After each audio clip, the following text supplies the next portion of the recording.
Hey, beautiful ones, and welcome to this 5 Universal Month Cosmic Numerology Forecast class for the month of April 2026, being a 1 universal year.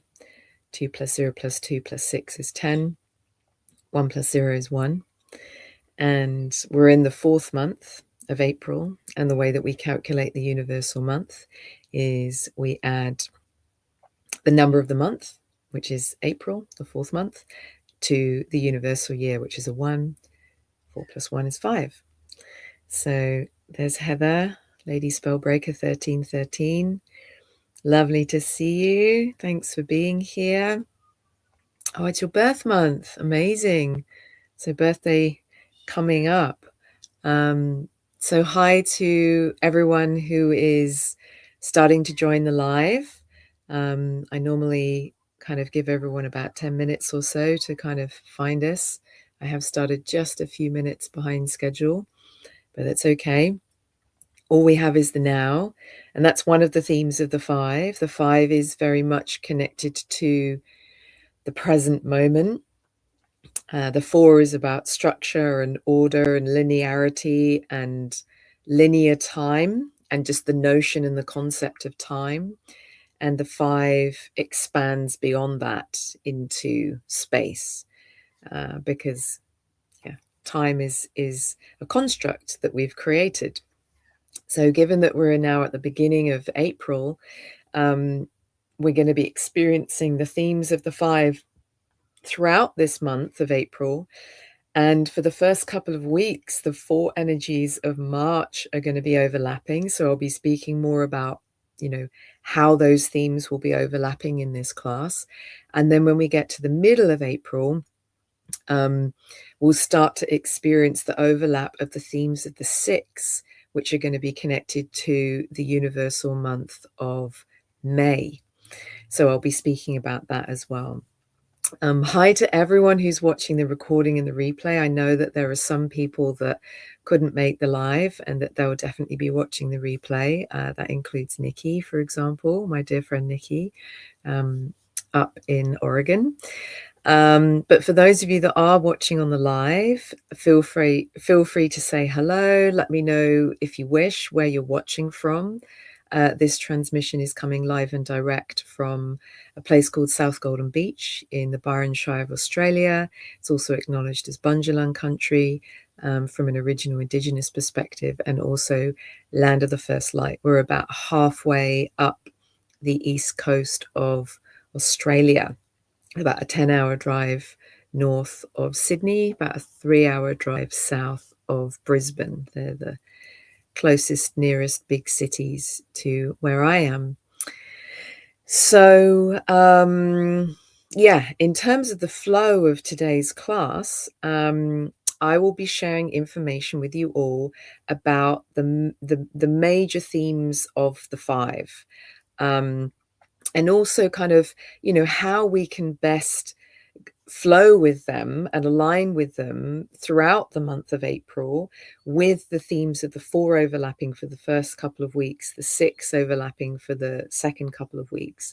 And also, most importantly, within the context of this 1 universal year that we're experiencing, because it's one thing to know about the themes of whatever the universal month is, but it's also really important to take into account how those themes are playing out within the context of the universal year and the themes of this 1 universal year. So I'll be sharing information about that, and again, how to best align and flow with these themes. I will be acknowledging where we're at a little bit astrologically, just with, we just had the full moon in Virgo last night based on True Lifetime Sky, 13 star sign astrology. So some of you might have been feeling the full moon vibes. I had a beautiful fire last night with a friend, watched the full moon rise over the ocean. It was really beautiful. And I think some people have been, feeling a little bit wobbly this week. and you know, I've definitely been feeling a bit vulnerable in places and at times, and I've had a few other friends, you know, kind of sharing with me that they're feeling a bit vulnerable as well. So definitely feel like, you know, the full moon energies have been at place. Normally, I don't tend to be too affected by them, but I've definitely been feeling the feels. Plus, I've got a stellium of planets in Virgo. My sun is on the Virgo Libra cusp, but I have, I think, Saturn, Jupiter, Pluto all in Virgo, as well as Venus. So yeah, I'll just mention a little bit about the Mercury retrograde post shadow that we're in a bit later. And there will also be time, once I've shared the initial kind of class and transmission, for readings. So for those of you that are on the live, you can ask questions. We can look at your numbers, and we can also specifically look at your personal year, and we can also look at your personal month as well, depending on yeah, what the maths say, and look at that within the context of this 5 universal month and 1 universal year. So I am just going to share this live link in a couple of places on Facebook, just so that people know that we are live. And then I will like kind of officially start the class, and we'll do some acknowledgements as well. But as I've said already, for those of you that are joining on the live and that are watching on the live, please feel free to say hi, and feel free to let me know where you're watching from. Because I always love to know where people are watching from. Okay, so I'm just doing my best to find the YouTube link. It's always quite curious navigating.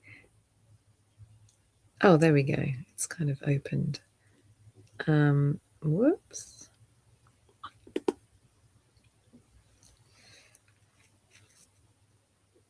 And this month in particular, 5G,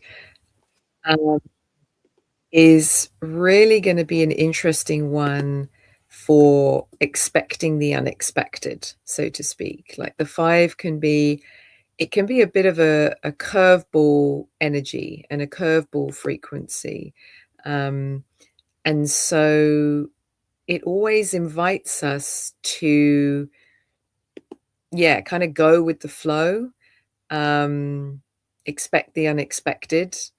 And sometimes, you know, in relation to the 4, which is associated with planning and structure and order, sometimes the 5 will kind of mess with our plans, so to speak. And sometimes it's because there might be a better plan, or you know, there's a kind of divine plan that is wanting to kind of override whatever our kind of, you know, more potentially limited human self and human mind is dreaming up or is thinking up. So, you know, the 5 for me is always a bit of a kind of like surrender number and a surrender theme. And I'm in a 5 personal year this year, so the 5 themes are playing out throughout the whole year for me, and it's definitely requiring, I'm a 22/4 life path, and I don't have any 5s in my birth blueprint. So for a while, the 5 was a bit of a nemesis number for me, because again, it invites us to,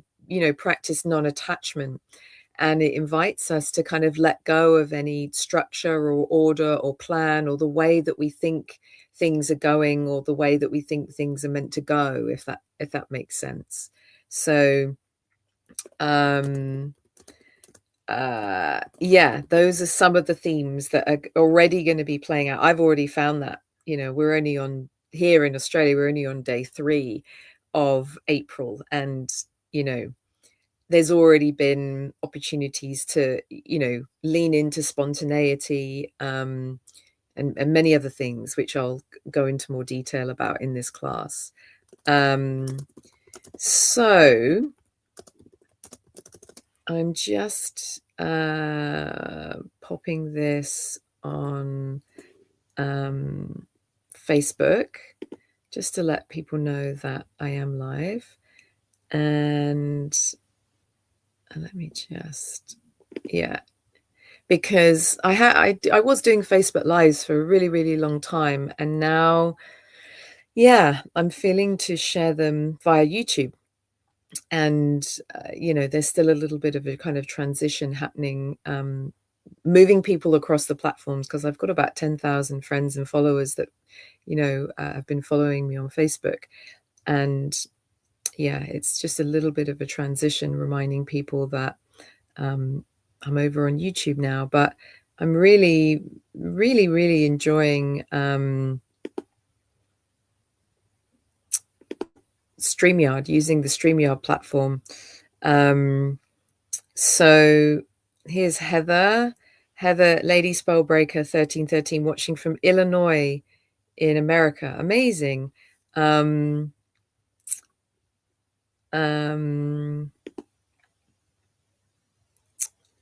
I shared out to my YouTube, Facebook, Minds, and Patreon communities. Thanks, darling. That's super kind of you. Thank you so much. And do I have a Patreon channel? I have a Patreon account.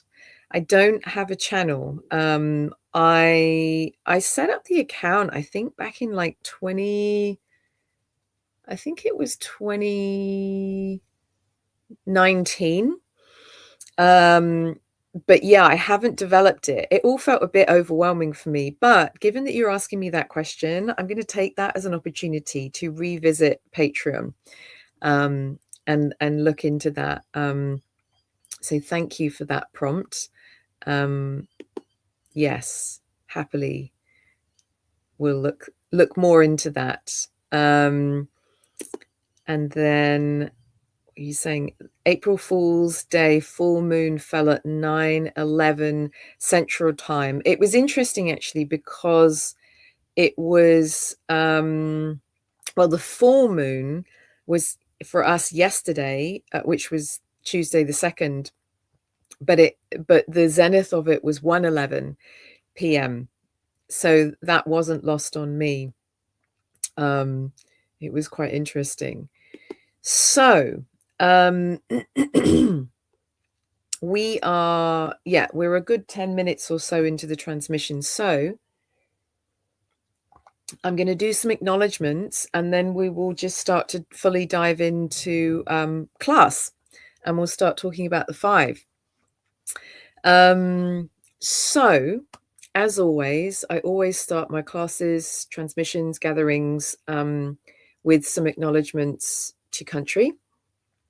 So I would just like to start by paying my respects to, honoring and acknowledging the ancestors, the elders, the traditional and original Indigenous custodians, the current custodians, of which we are among them, and the emerging custodians, the little ones, the Jarjums, of the land that I'm on here in the Byron Shire of Australia, Bunjalung country, and the lands that you are all on, wherever you are on the planet, watching live or watching on the replay and the recording.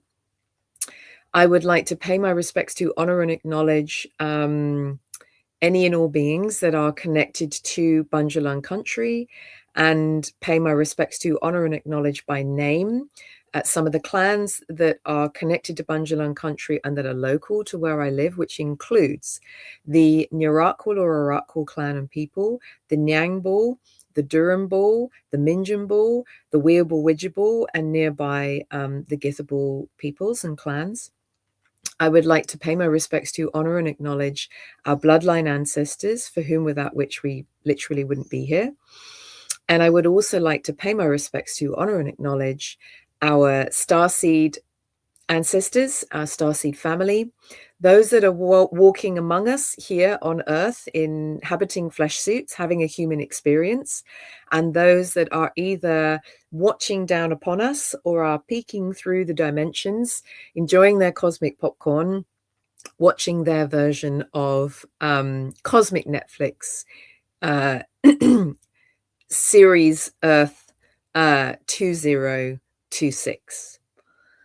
So those are the acknowledgements complete. So let's dive in. Let's dive into the 5.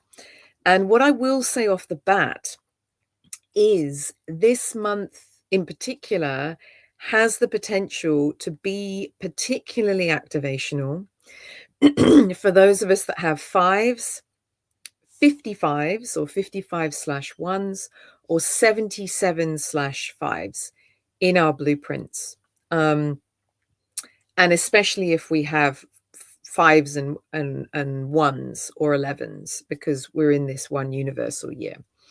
It is going to be activational for all of us on the planet, regardless of whether we have 5s or not.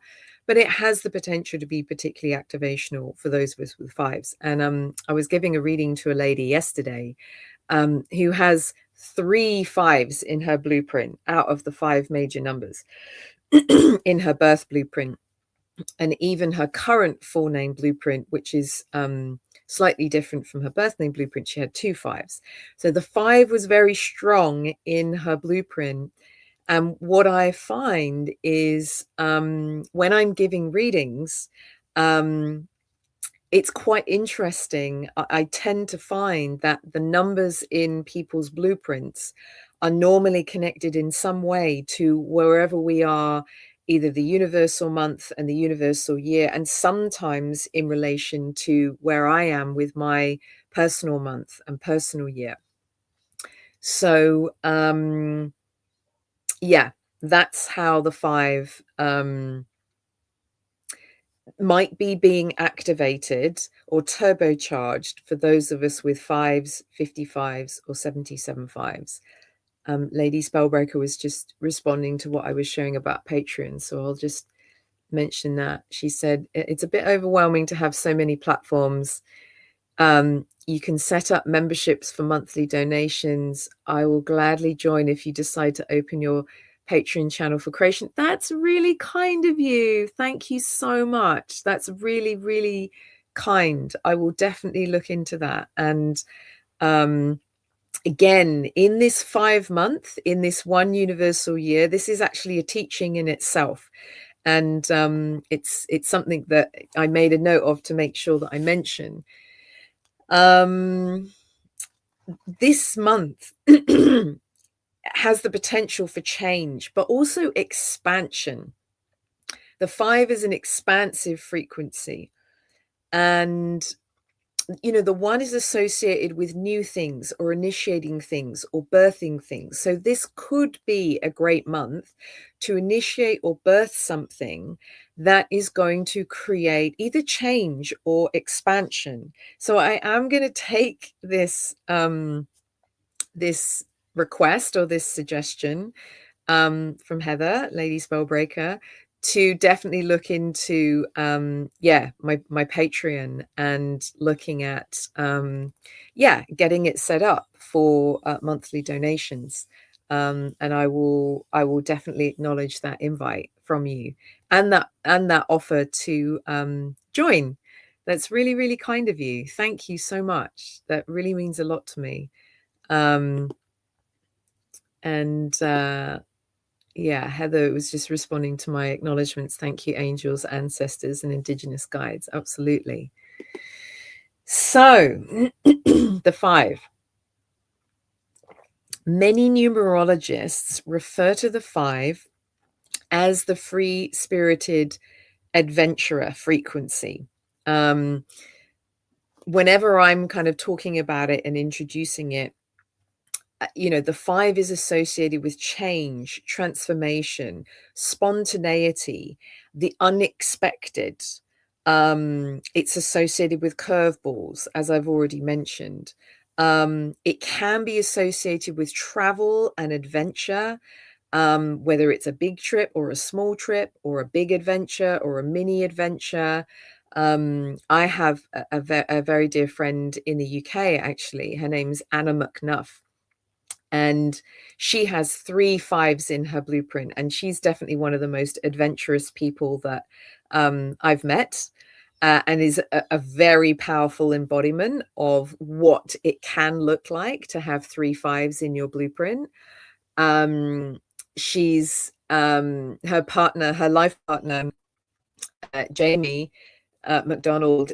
I don't know his numbers, but he's very, very adventurous as well. And they have 3 little ones, a daughter called Storm, and they have twins.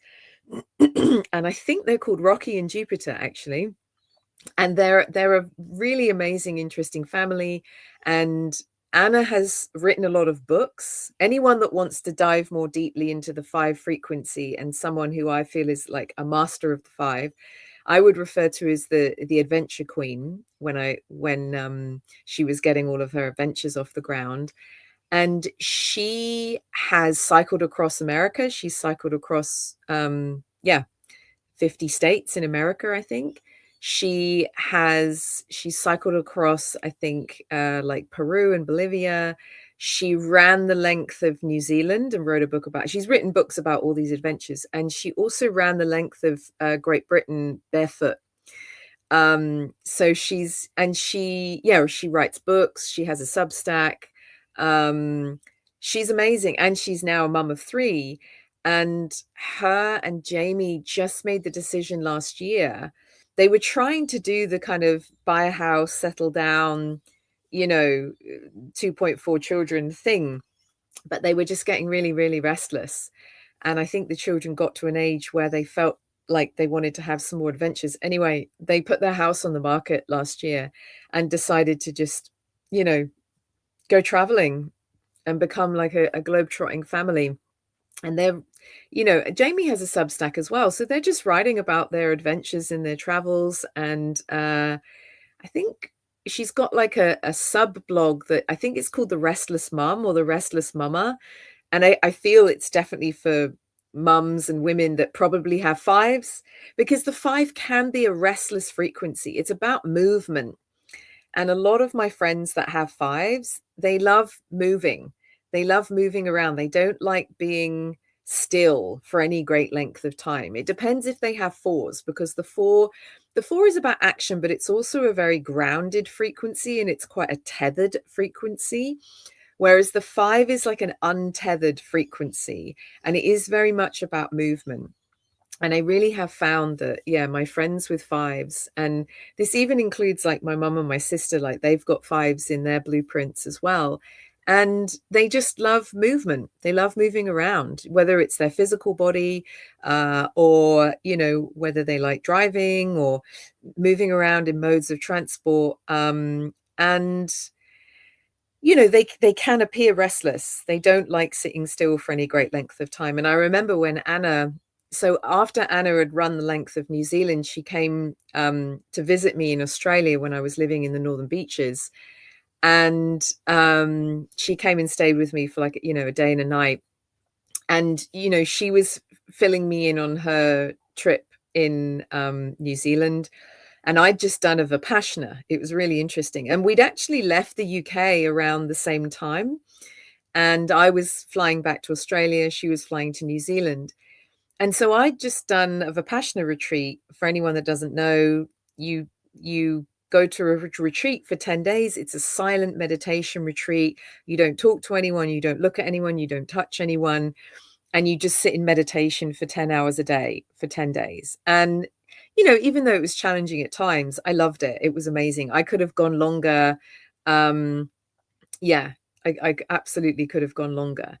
And so, and Anna had run the length of New Zealand. And we were both kind of laughing and joking with one another, saying that we couldn't have done what the other person had done. It was really interesting. She was like, I couldn't think of anything worse than sitting in silence, sitting still in meditation for 10 hours a day for 10 days. And I was like, I loved it. And I was like, I could not have run and wild camped, the length of New Zealand. She was like, I loved it. But if you look at our numbers, she's got 3 5s and at least 1 9. The 9 is nature. The 5 is, kind of movement and adventure and travel. And she was giving talks at schools and inspiring children to be more adventurous along the way. And she's an ambassador for the Girl Guides in the UK as well. And they're all about adventure and being in nature. Whereas I have no 5s in my birth blueprint.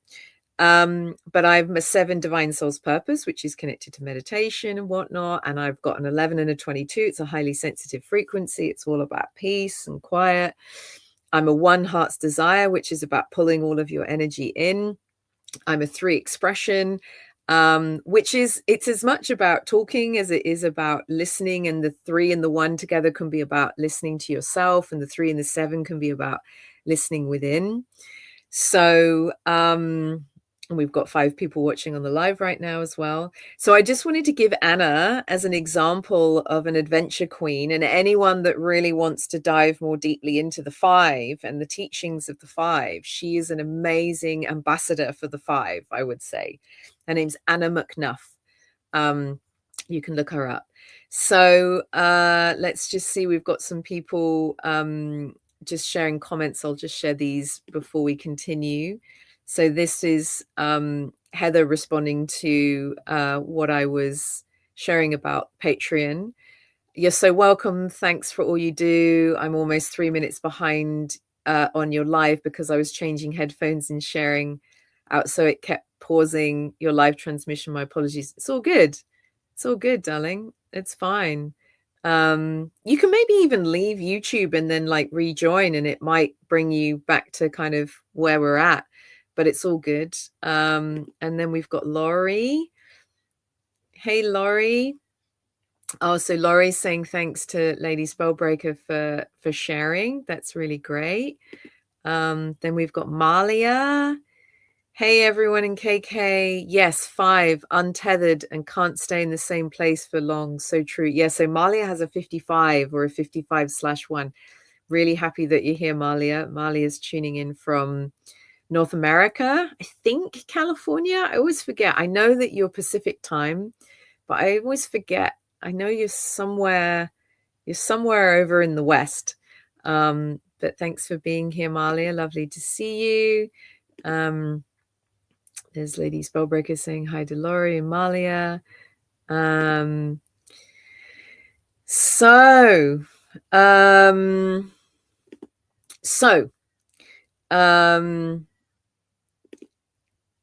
Heather, wow, 10 hours a day meditation. That would be a serious challenge for me to be still that long. Yeah. So, for some people, stillness and meditation is challenging. And it's not for everyone. And even, when you bring the 5 in, it can bring movement. So, like the 4 and the 7, which I have in my blueprint, the 4 is about action, but it's also about being grounded and being in one spot. So when you bring the 4 and the 7 together, that could be a great combination for stillness, mindfulness practice, meditation. But yeah, for someone that has a 5 and a 7, that's where you might have a mindfulness movement practice. So it has you become present in your body, but it brings some movement, so to speak. So when I go to the beach in the morning, I love to sit and watch the sunrise and meditate, and I love just being still. But I also sit and bear witness to all the people that are moving around me. There's people walking up and down the beach. Sometimes there are people doing movement or stretching or yoga or qigong around me. And so I kind of enjoy being still and being in one spot, and then just bearing witness to like all of the movement and the people that are moving around me, because that's kind of a meditation in itself. And sometimes I move, sometimes I'll put my earbuds in and listen to some music and do some dance or whatever. So yeah. So let's just see. We've got, Yeah, so Malia's Northern California. We've got Lori in Washington State. Shout out to Washington State. Malia, I don't think I could do it too. Yeah, it was interesting actually, because after I did the Vipassana, this was February 2015, and I was talking to my mum, and she was like, hats off to you. I couldn't do that. And my mom can turn her hand to, a lot of things, but yeah, it was really interesting. She was kind of she was like kind of blown away that I'd done this silent meditation retreat for 10 hours a day for 10 days. Like it was like 100-hour silent meditation retreat. So yeah, that was kind of cool to even get that acknowledgement from my mum, because my mum can turn her hand to a lot. She was like, I couldn't do that. She's like, I literally couldn't do that. And I was like, okay, mama. Heather, quite a serious challenge to not only be still and quiet for 10 hours a day, and for 10 days straight. Yeah. Yeah. I kind of loved it. I really loved it. I didn't want to stop. Like when it was over, I wanted to stay in the meditation hall. I didn't want to talk. There were all these people that were kind of like bursting to talk to me. And it was interesting actually, because on the last day, we were watching like a transmission from Goenkaji, who was, he was the guy that really spread the love for Vipassana. And there were these two women sat either side of me, and obviously we weren't talking. But when the meditation time was complete, these women were the first two women that wanted to talk to me. And it turned out I ended up giving them readings a little while after. They were both 33 life paths, both of them. And the 3 is about talking and communication. And I found it really interesting that the two women, and there were 200 of us in a room. There were 100 men on one side of the room, 100 women on the other, and we were separated for living. And we all ate together, but we were separate for, I think we all ate together, but we were separate for our accommodation. But I found it really funny that the two women that wanted to talk to me first and the most ended up being 33 life paths. And one lady, Emma, all she wanted to do was thank me, because she was sat a few rows behind me, for inspiring her to be able to sit still. Because she said whenever I was struggling with sitting still, she was like, I'd just look up and you were like this pillar of stillness and peace. And she was like, you never moved, you were always in the same spot. I mean, we had particular locations to sit, but she said it just never looked like you were suffering or struggling sitting still. And I was like, I wasn't. I was struggling more with what was going on inside. But anyway, yes. Life-changing. For anyone that hasn't done Vipassana, I can highly, highly, highly recommend it. Obviously, don't go if it's not for you. It's challenging in ways, but it completely and utterly changed my life.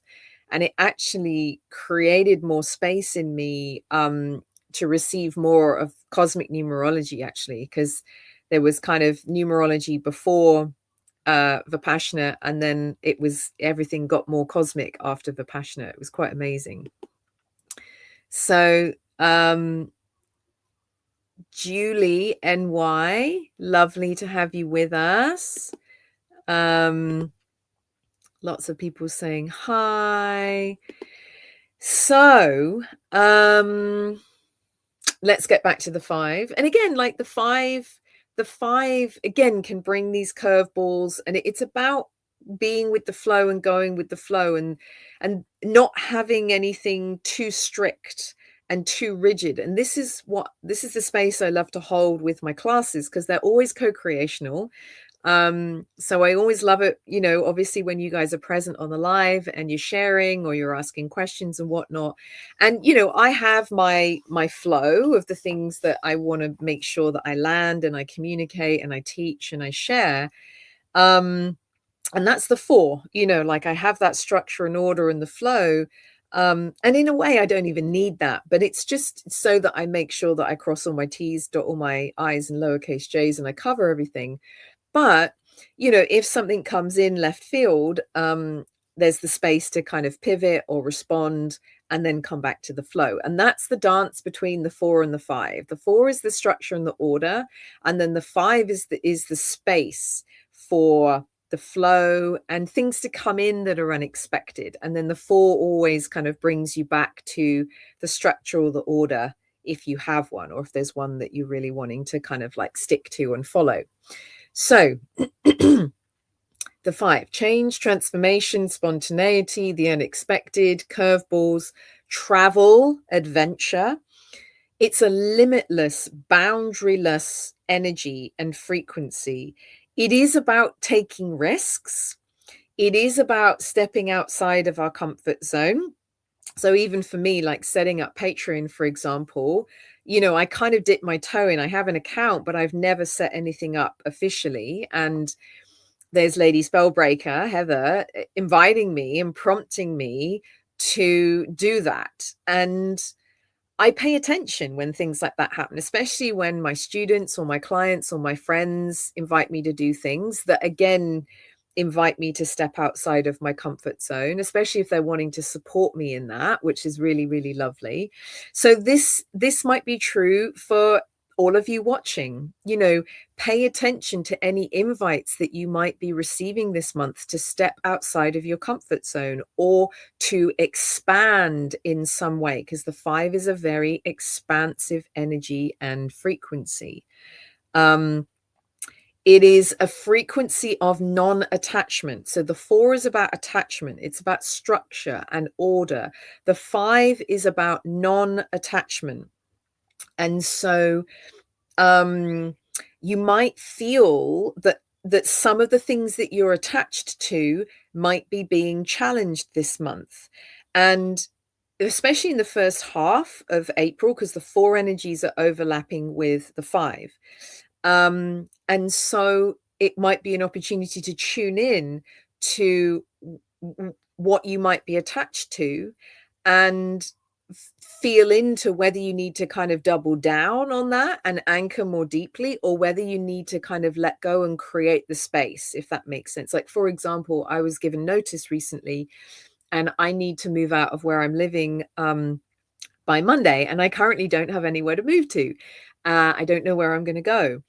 And I'm in a 5 personal year. So, again, I'm doing my best to go with the flow. And this month is going to be a 9 personal month for me.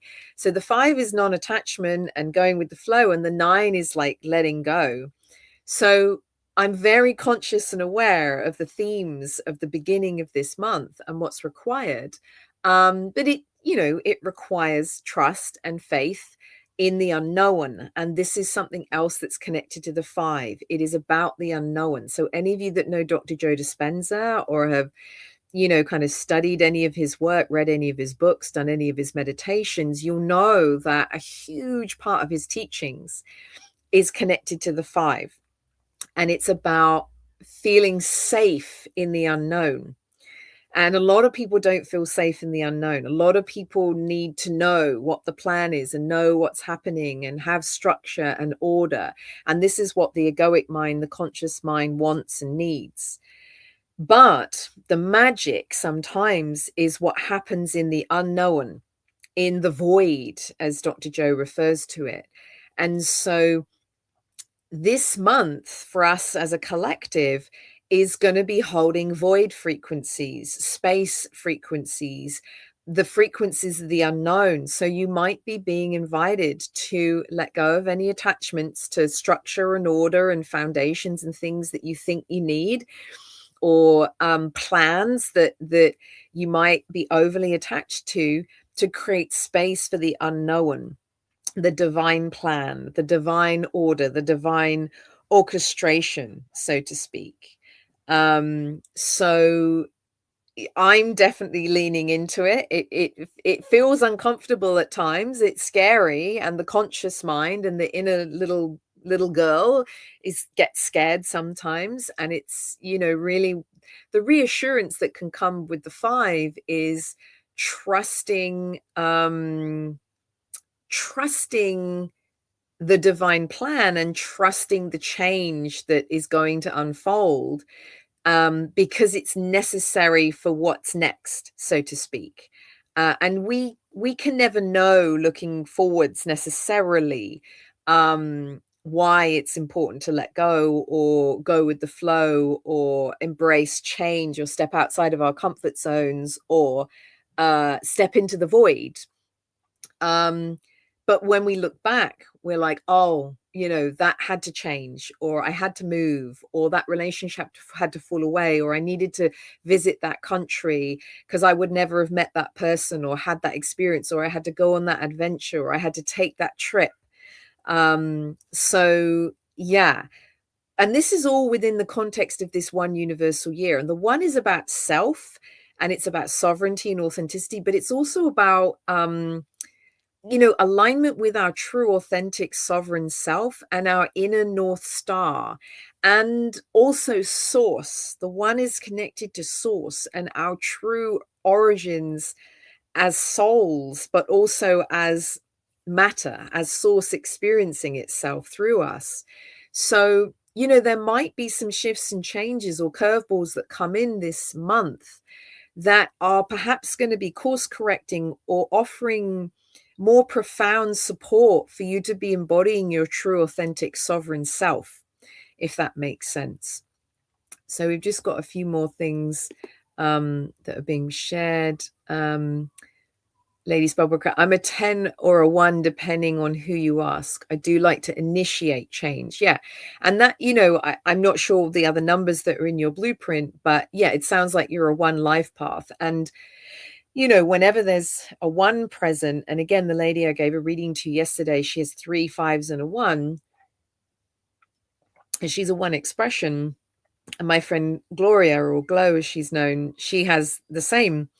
And whenever the 1 is present, especially if the 5 is present as well, that can be an initiator of change frequency. And Malia, who I think's watching, she has the 55/1. So again, that can be the initiation of change, not just here on earth, but across time and space. What else does Heather say? I'm also an Aries, Pisces, Cetus sun with a stellium of Rahu North Node, Mars, Moon, and Jupiter in Leo. I do initiate change and action with a fiery passion. There we go. Great. And then she's saying, yes, we humans are known to resist change. Yeah, because the ego, the egoic mind likes us to stay safe. It likes safety. It sometimes will fear change and will do everything it can to avoid change. And what else? Yes, change can be scary, but we've got this. No thing changes if nothing changes. We'll be like a hamster running on a wheel. Absolutely. Absolutely. Oh, there we go. Malia. Yeah. Oh, so you're a 55 heart's desire and a 5 personality. Yeah. Yeah. Strong 5 energy and frequencies in your blueprint. Absolutely. So coming back to the themes of the 5, yeah, it's a non-attachment frequency. It's a letting go of limitations or perceived limitations frequency.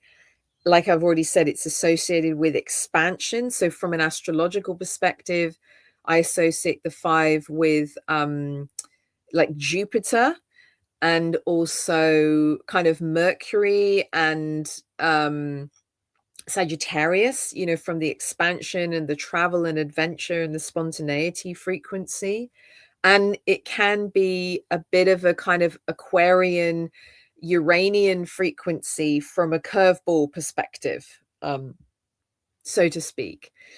And a bit of an Eris frequency as well, because Eris can, kind of create chaos, so to speak. And the shadow of the 5 can be chaos. Our dear friend, Mr. Donald Trump, is a 5. I need to triple check, but I'm fairly sure he's a 5 expression. And I think we're all very aware of the chaos and the shifts and the changes that he has been initiating and seeding and creating, yes, during his time in office. Yeah, he's a 5 expression numerologically. And yeah, we all know how unexpected his behavior can be, how chaotic it can be. It's the complete opposite to Kamala's numbers. Like Kamala has lots of 4s and 8s and a 44 and no 5s, very kind of steady, stable.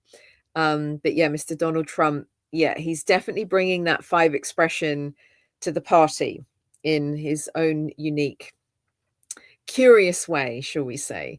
But yeah, the shadow of the 5 can manifest as chaos or feeling ungrounded. And this is where the 4 is very important. And I was talking about this last month in March's transmission. This is where the 4 comes in. And this is where it's so important that we're grounded in the 4. And this is going to be true for the first 2 weeks of April. You know, the more grounded and anchored we are in the 4, then the less ungrounded we feel when the chaos of the 5 maybe comes through, or the uncertainty of the 5. And I know that, you know, there are a lot of people feeling the chaos on the planet, but also especially with, you know, what's happening in and around North America, shall we say, in the US.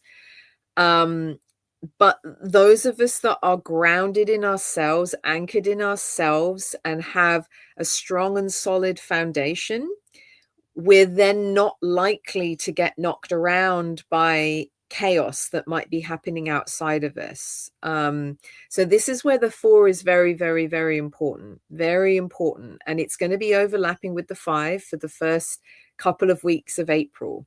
So any of you out there that are feeling the chaos or feeling knocked about by the 5, just keep coming back to the 4, you know, kind of grounding practices, being on the earth, hugging trees, and grounding and anchoring into yourself as well. So let's just see. Malia, I never get into politics, but I felt the calling on the president's Mayan galactic birthday. Okay, interesting. What does Heather say? Donald is also a Leo ascendant conjunct Mars. His actions could be impulsive. Yeah. And it's interesting because he's a 4 life path and a 5 expression. So he's here to master the 4, interestingly, which is structure and order and, you know, kind of groundedness. But he's a 5 expression, which is where his gifts lie. And so the shadow of the 4 and the 5 can be impulsivity, so to speak, taking actions without foresight or forward thinking, etc. Yeah, bless him. But again, it's like, I believe that everything's happening for a reason and for the highest good and the highest purpose, even if, you know, things are presenting as not our preference. And I feel like I was watching an interview with Daryl Anker the other day. So he's the voice of Bashar. And he was saying that, you know, a lot of us are having to bear witness to things that are not our preference so that we can get even clearer on what is our preference. And I do feel like, you know, that's one of the reasons why things are playing out the way that they are in the US. So that for any people that did vote for him that are not happy, for them to know that, you know, maybe they make a different choice next time. So let's just see. His ascendant is at Regulus, conjunct Mars. And now Regulus is the heart star of Leo, interestingly. Donald is Moon, Ketu, and asteroid Lilith in a Fucus in a trine to that Leo and Mars ascendant. Fascinating. Yeah, he's an interesting one. He's a very interesting one. But yeah, 5 expression. So other themes of the 5, it's a shape-shifting energy, it's a shape-shifting frequency. So it's kind of like it's a frequency whereby it's a malleable, flexible, adaptable frequency as well. And it's sometimes, can present in different ways continuously, again, in an unexpected way, aka shapeshifter. And it's a bit of a kind of jack of all trades frequency as well. Like what I've found is people that I've come across that have fives in their blueprint, they can sometimes turn their hands to a lot of different things. And sometimes if there's no four present, they will struggle on focusing on something. Not always. And as I've already said, I connect the five with space versus the four with time and linearity and things that are linear and physical and 3D. And what I did want to mention at this point is someone else who I'm a big fan of that has a lot of fives in their blueprint. And of our five major numbers, three for him are fives. And this is Mr. Ryan Thomas Gosling. And he is a five life path, a one expression, a five hearts desire and soul's urge, a five personality, and a six divine soul's purpose. And he's in this big movie that is out at the moment called Project Hail Mary that I went to see last week, and I absolutely loved it. It's like a cross between Interstellar and E.T. It's about a school teacher that finds himself in space and becomes friends with an alien made of rock called Rocky. And it's about their journey to kind of save space, so to speak. It's a really beautiful movie. It's based on the novel, the New York Times selling best-selling novel by a guy called Andy Weir, who also wrote The Martian, that the movie The Martian was based on. And I found it very interesting. And I always love when I come across movies that I really love and I'm interested in, I love watching interviews with the actors or the directors or the people involved with the movie. And I found it very interesting watching these interviews. So Laurie says, I loved him in the Barbie movie. I thought he was amazing as well. And what was really interesting in a lot of the interviews, so they spent 6 years making this movie. I think the manuscript came to Ryan in 2021, and they've been working on it, ever since. Obviously, it's just come out. And, there were some people that were saying in interviews, wow, you can really turn your hand to so many different roles, and you've played so many different characters in movies. And he really has. Like, he's a very versatile actor. Like, he's definitely not been typecast in any way, shape, or form. So that's very connected to the five frequency. It's a very flexible, adaptable frequency. But some of the other things that he spoke about in interview that he really loved about making this movie was that there was a lot of space for like ad-libbing. And again, the five it's a very kind of, again, flexible, going with the flow, not wanting to be too limited or restricted to a plan or a script in relation to kind of movies. And he said, he hasn't always liked it in movies whereby, they've been filming something's gone wrong, or there's been a blooper or whatever, the director's called cut, and then they've reset the shot. And he believes that, sometimes the magic is what happens spontaneously, and capturing that. And he said there was a lot more space for that in this movie, which is very interesting because he's got these 3 5s. So it would have been very in alignment. And he said, there were even certain things that they ad-libbed that made it into the movie, which don't, sometimes they just end up in the cutting room floor. And then the other important thing to note is that he has a 1 in this blueprint. So he's 5 life path, 1 expression, where his gifts, talents, and abilities lie, 5 hearts desire and soul's urge, 5 personality, 6 divine soul's purpose. So he's very much got numbers of the month and the year, 5 universal month, 1 universal year. This is the second time he's played someone going into space. He also played Neil Armstrong in I can't remember what it's called. It's not called The Man on the Moon, but he played Neil Armstrong in the movie about when he I think it's called First Man, and I love that. It's really amazing. And he's also in another movie set in space that I think is going to be out later this year. It's a Star Wars movie. So the five I connect with space. So I find it very interesting that he's ending up in these roles that are connected to space. But also, his this one expression, he spent a lot of time by himself in this movie. Um, and a lot of the shots were kind of solitary shots. So again, a solo man, the one in space, five. And then also we've just had Artemis 2 launch. So it's, the second part of the Artemis program with NASA, and they've just sent four people into space to travel around the moon and come back. And from a numerological perspective, I mean, there's lots of firsts that are connected to this mission, but also the entire Artemis mission. And it's the first mission that has the intention to send a woman to land on the moon, a person of color and a man of color to land on the moon. And this mission, the Artemis 2 mission, is going to be the furthest that a manned spacecraft or a humaned spacecraft has gone into space in our solar system. So the one is about firsts, and the five is about travel and space. So, and then obviously Project Hail Mary came out, literally, well, last week in Australia, the week before in, elsewhere on the planet.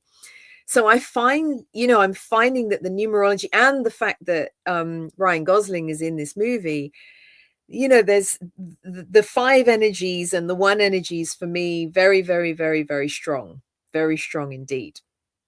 So I just wanted to mention Ryan. So let's see. Laurie, my mum loved The Notebook. My son was trying to get me to read that. I haven't read a fiction book in a long time. I've just been reading lots of books about star lore and original indigenous people and sacred sites and sacred geometry. But because there are a lot of people saying like it's a modern sci-fi classic, and some people are saying it's one of the best sci-fi movies that has ever been made. Yeah, it's on my list. And I just bought it. I just bought a copy of it for my dad, actually, for his birthday, because he loves space and sci-fi and, things like that. So let's see. Malia, I thought of Man and the Moon today, and I think a rocket just went to the moon yesterday. Yeah. Well, it was funny because I was sat on the beach with my friend Nick last night. We were having a fire for the full moon rising, and we geek out about star stuff and aliens and UFOs, and we meet up and watch alien and UFO documentaries. We just watched the most recent CE5 documentary that Dr. Stephen Greer put out. Really amazing. Also another amazing new documentary that came out just yesterday, S4, which is about Bob Lazar. I don't know if any of you know who Bob Lazar is. There's an amazing documentary about him on Netflix. But he was one of the first whistleblowers about Area 51 and the S-Force facility there, because he was working on reverse engineering UFOs or UAPs and non-human craft, which I connect with the 55/1. So the 5 is about travel and transport and movement here on Earth. And the 55, I connect with the Merkaba, and I connect it with multi-dimensional travel and transport and movement. So yeah, we were sitting on the beach and he just pointed at the moon and he was like, we have humans in a rocket traveling towards the moon, and they're going to travel around the moon in about 5 days time. And I watched the rocket launch yesterday, and I was crying. Like, I had tears. It was just really, really, really, really incredible. Really incredible to watch and bear witness. It's history.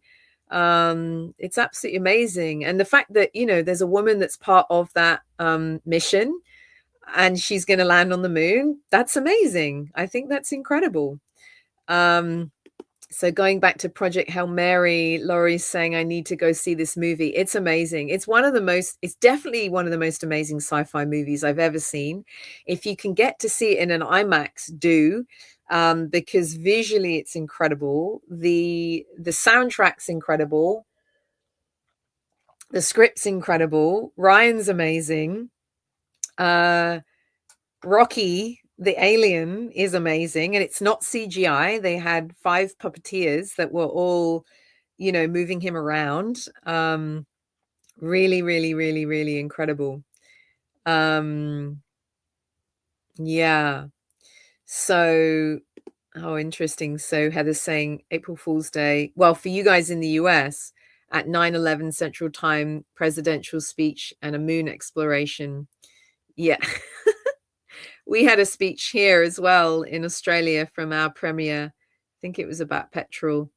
So Laurie, I haven't read a book like that in a long time. Said no, actually, because I have a lot of books to read on my shelf. Yeah. So as soon as I have the space, and once I've moved, and I have the spare money, I will definitely buy a copy of Project Hail Mary and dive in, because I've not read a fiction book in quite some time, and I can't even remember the last time I read a sci-fi book. But yeah, it's a really, really heartwarming, beautiful, beautiful story and movie. So there's Heather. I need to see the movie too. So here's Patricia. It's all good, darling. Lovely to have you with us. Lovely to have you with us. We're just talking about Project Hail Mary, Ryan Gosling and his numbers and all his 5s and his 1. And yes. So let's come back to some of the themes of the 5. Let's keep going. So as I've said, I connect the 5 with space.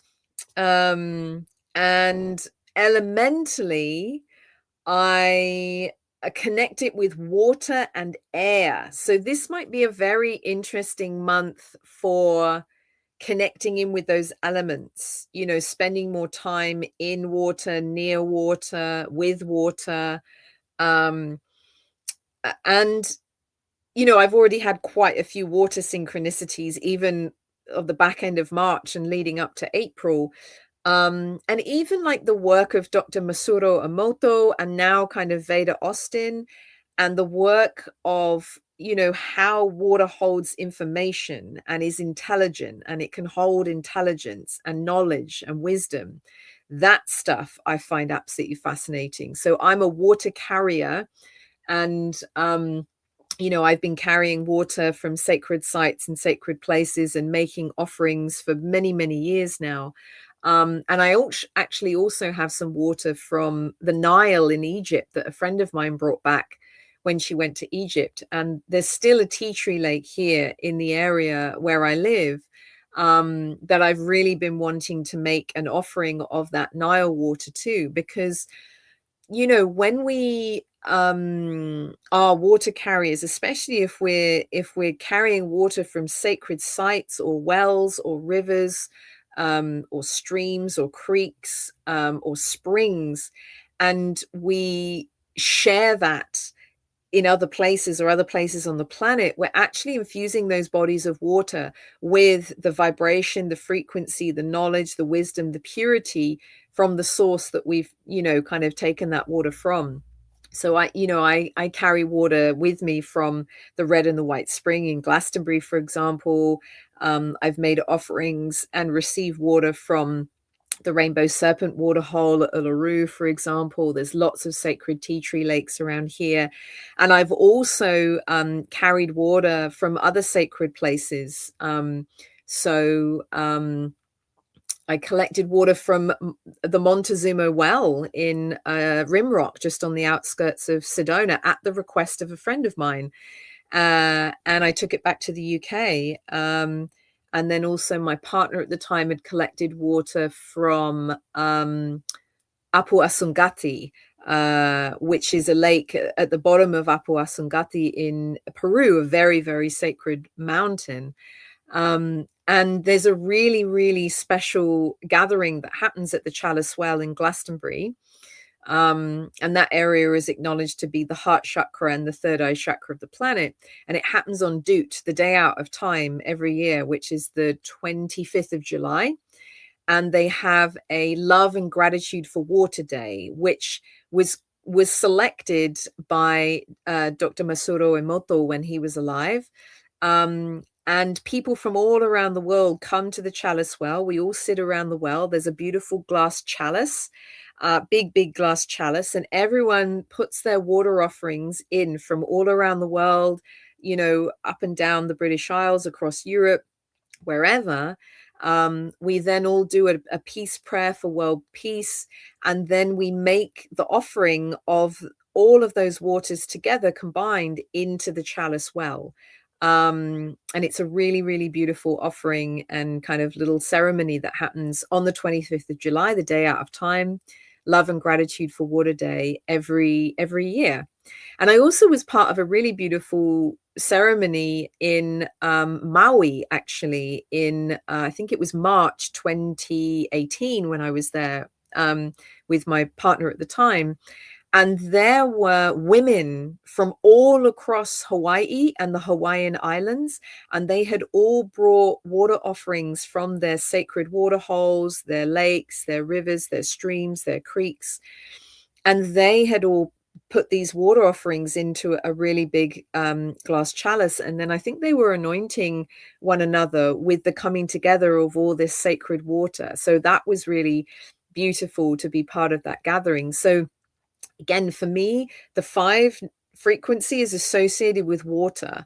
So this could be a wonderful month to be connecting more deeply with water, the magic of water, the knowledge, the wisdom, the intelligence of water, and the source of water, which is, the one frequency is source. And so, a lot of water on the planet has become polluted. And in the British Isles, especially, there were a lot of springs. There were, every town had a natural spring and they had wells, and people would drink spring water, and you would be able to gather and collect and drink natural, pure water that came from deep underground that wasn't polluted in any way, shape, or form. We didn't have to buy bottled water now, for it to be protected.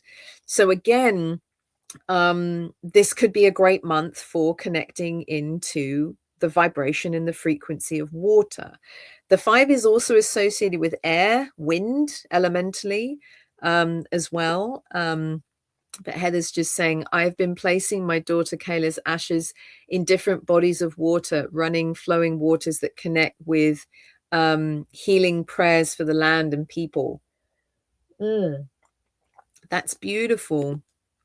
And she's saying perfectly divine for Pisces season. Yeah, absolutely, because the sun is in Pisces. So yeah, and continuing to travel through Pisces.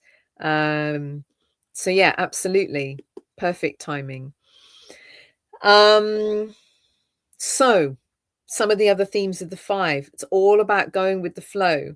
And as I've said before, adaptability, flexibility, malleability. It's like a malleable vibration and frequency, something that we can stretch and move and shape shift into a different shape.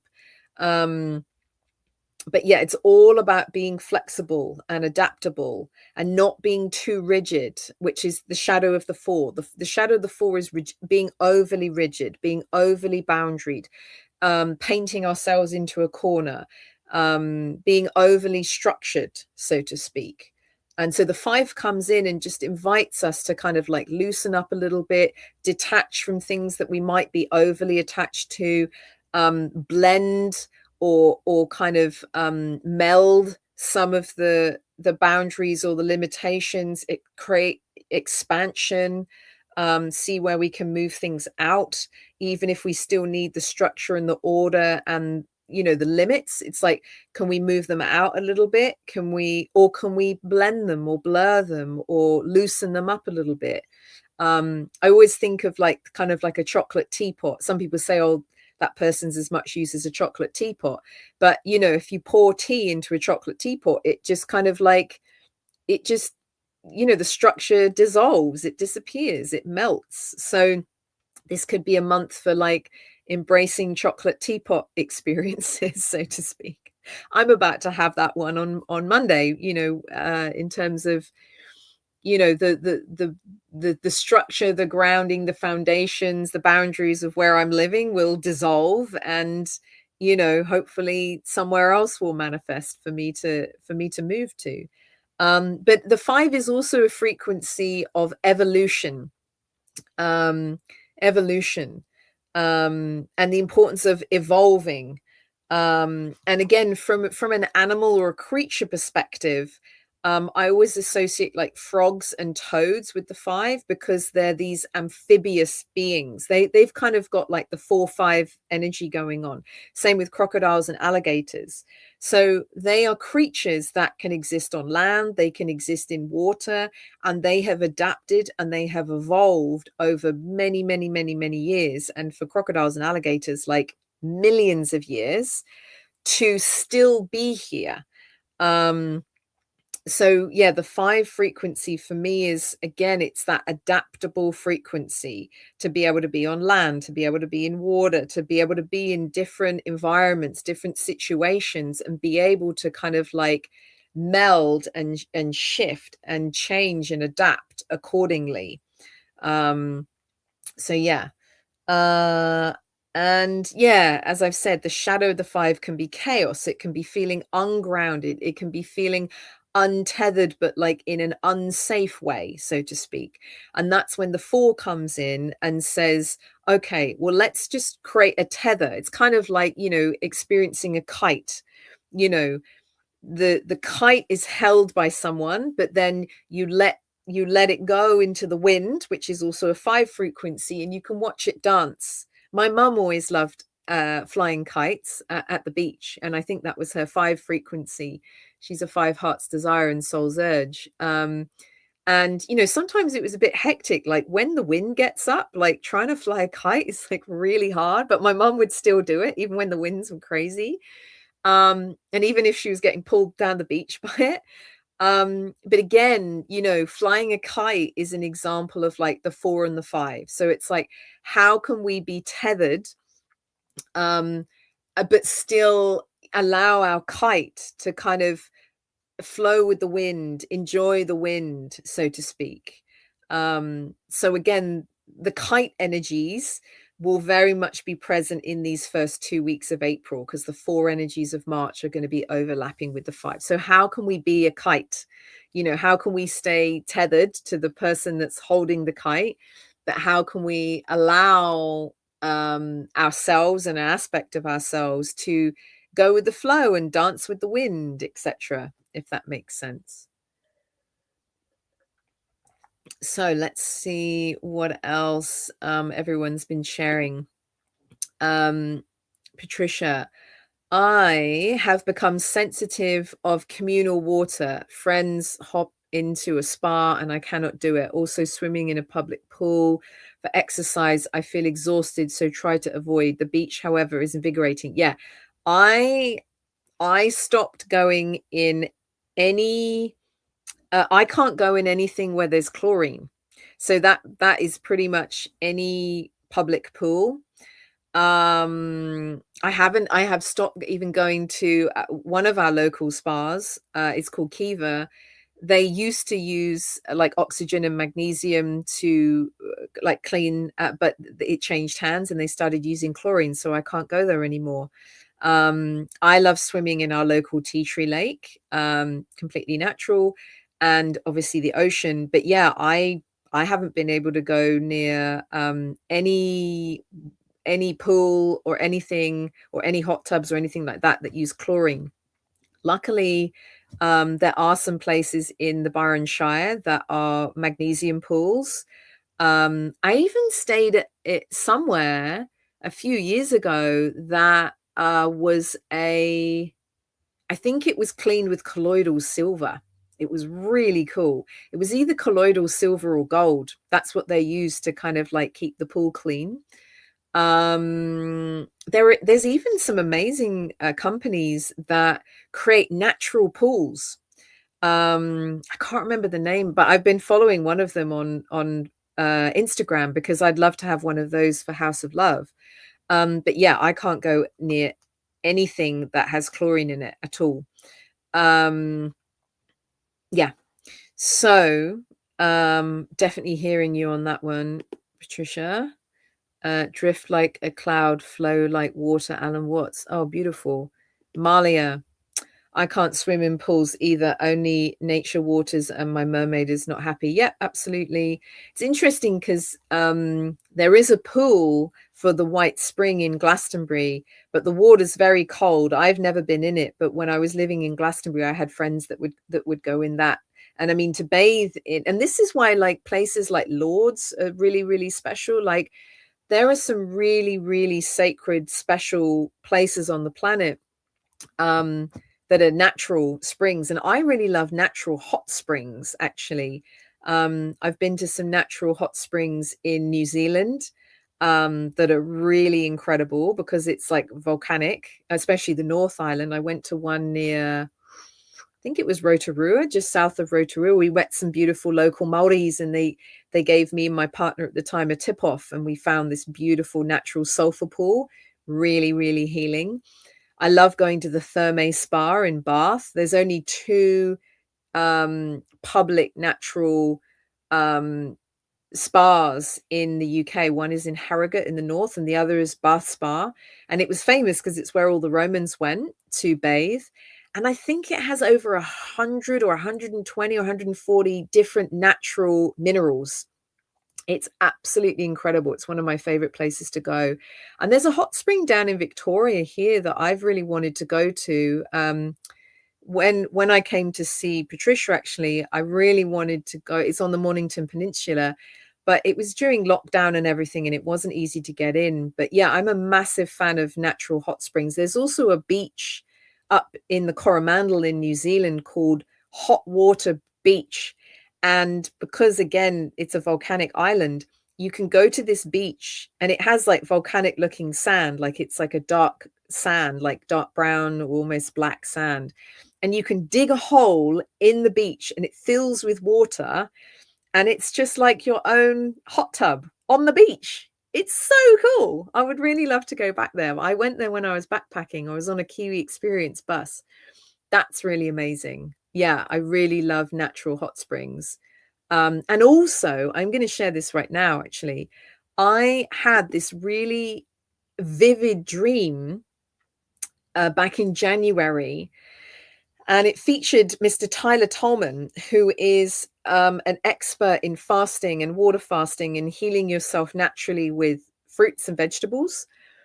And I don't think I've never remembered a dream, him being in the dream. It was right around the time when him and his partner just had a new bubba. And I feel the dream was maybe connected to this new soul coming through. But in the dream, he had come to visit me because he wanted information that I held in the dream about the energy lines, the song lines, the ley lines of a cave on an island, and one of the Cook Islands. And in the dream, he said it was the cave where the three rivers meet underground. And so and he was giving me these words. I think it was like it was almost like Tai Wahiti or something like that. I don't know. So anyway, the next day I looked all of this up, and I found that there is an island on the Cook Islands. I'm trying to remember what it's called. I sent all of this information to Tyler, actually. I'm just going to see if I see if I can find it. There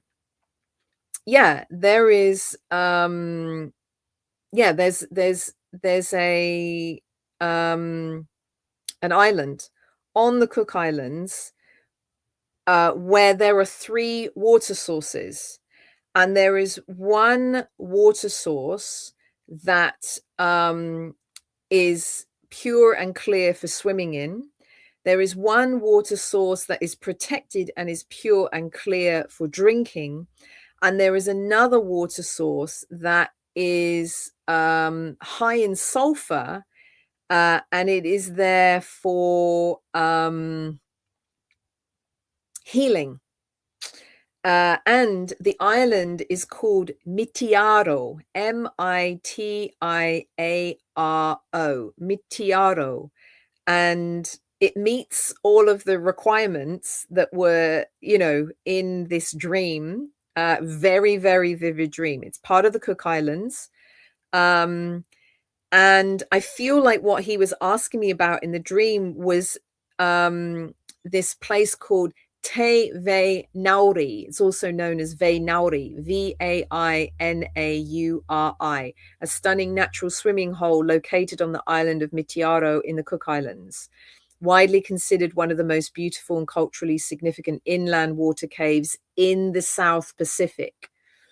And it means, in the Cook Islands Maori language, the name, so Vai or Vai, Vai, means water or fresh water. Nauri means it's connected to the color, so like dark blue or dark green. So it's like, it means, it translates as the deep blue waters or the dark waters. So that's what I feel he was asking me about in the dream. I passed all this information on to him. And yeah, it was very, very, very interesting. So it's a collapsed cave. It's a sinkhole. The roof of a subterranean cavern collapsed long ago, creating a massive natural skylight that allows sunlight to pour in. High limestone content. Historically, Vainauri was a sacred meeting place for the women of Mitiaro. They would gather there for a tradition called Terave, where they would swim and socialize and sing traditional songs of their ancestors. The tradition is still celebrated today, especially during the Christmas and New Year holidays, where families return to the island. There's a jump and a chant. And yeah, I was talking about these three, where the three rivers meet. And Vainauri is this deep, still pool fed by Mitiaro's massive underground freshwater table. And it is unique because it's the only island in the Cook Islands with large inland twin lakes. So there's Te Rotonui and Te Rotoiti. And these lakes and the surrounding caves like Vainauri are all interconnected through a complex web of subterranean channels. It's through these underground rivers that the island's famous freshwater eels travel to reach the sea. And then, so this second pool, Te Pitakare, is the drinking water pool. So there's no bathing allowed to protect the drinking water. And then there's the Te Ve Marere, which is the healing pool. And it has unique natural sulfur in it.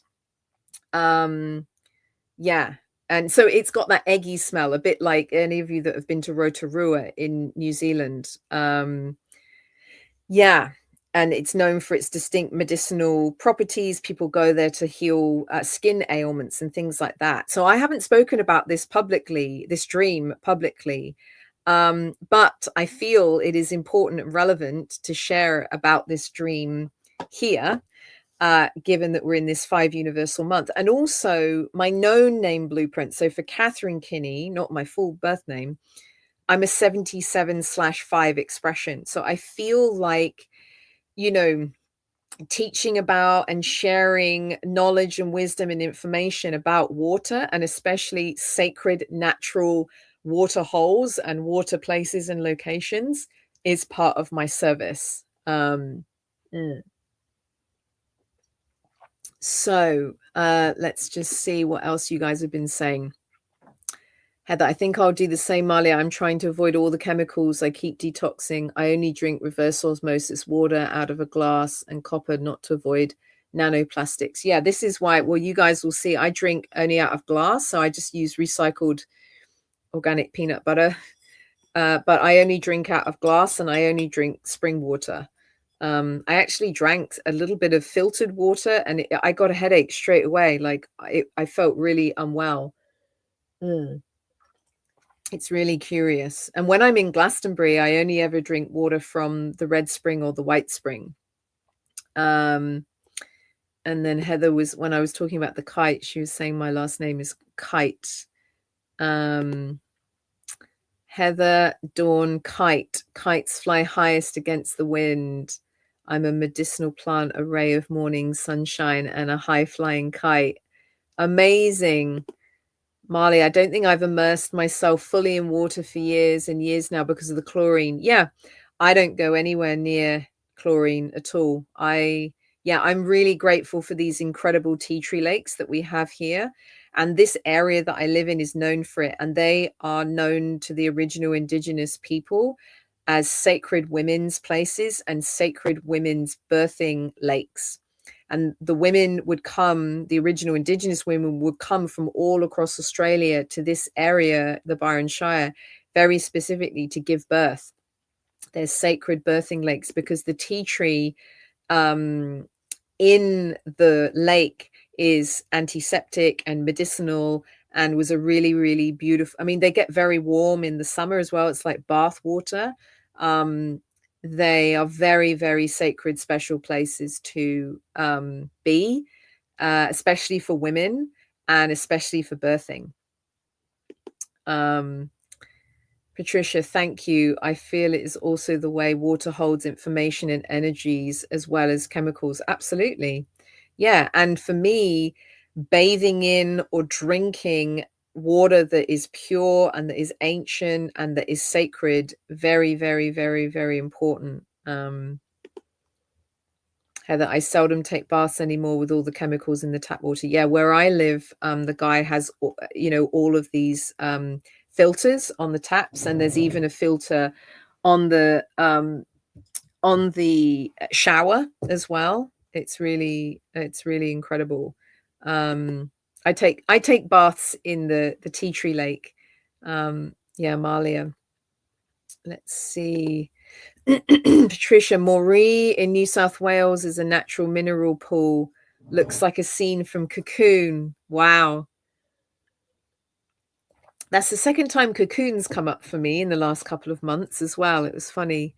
One of my friends that came to one of our full moon fires on the beach, he was struggling to find us, and he was like, I think I've just found a lunar cult.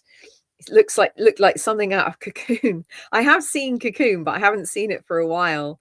But that's amazing. Yeah, I would love to visit more natural hot springs, actually. I would love that. So Heather, I'm paying a lot of money to detox harmful chemicals from my body, paying big money to have all the amalgam mercury replaced in my teeth. Once that's finished this year, I'm doing a huge fast and detox. Amazing, amazing, amazing, amazing.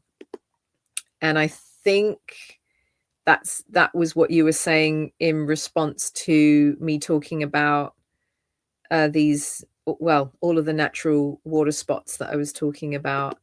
Malia, yeah, looking into parasite cleanses more inner than outer because the outer won't matter if the inner isn't connected and known. Yeah, absolutely.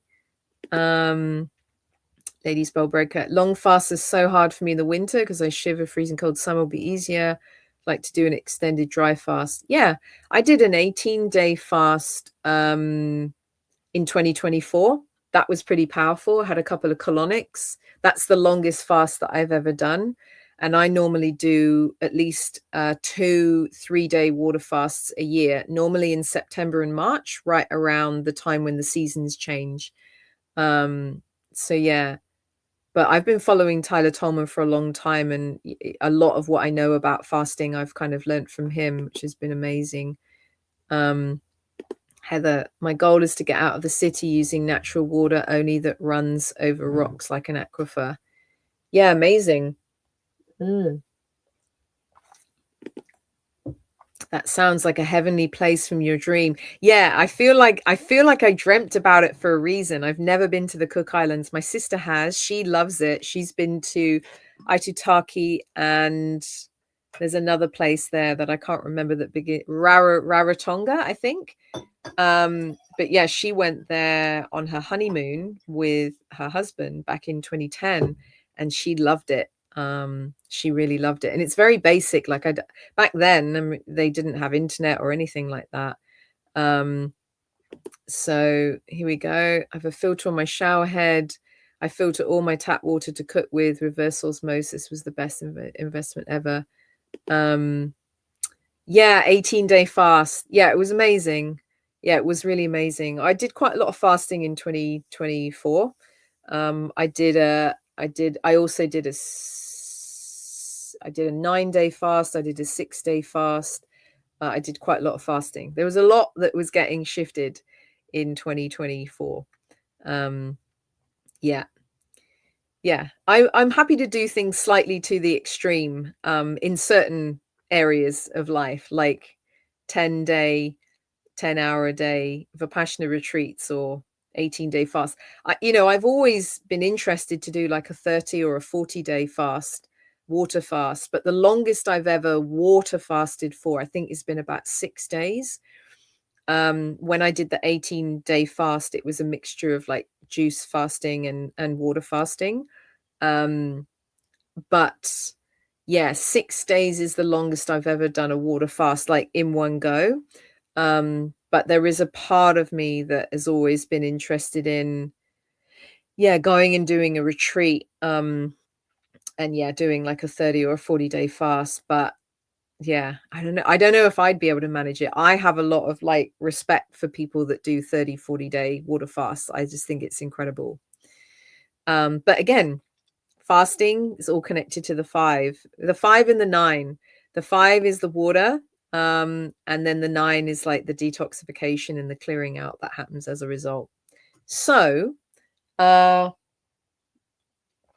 let me just see what else I want to share with you about the 5, and then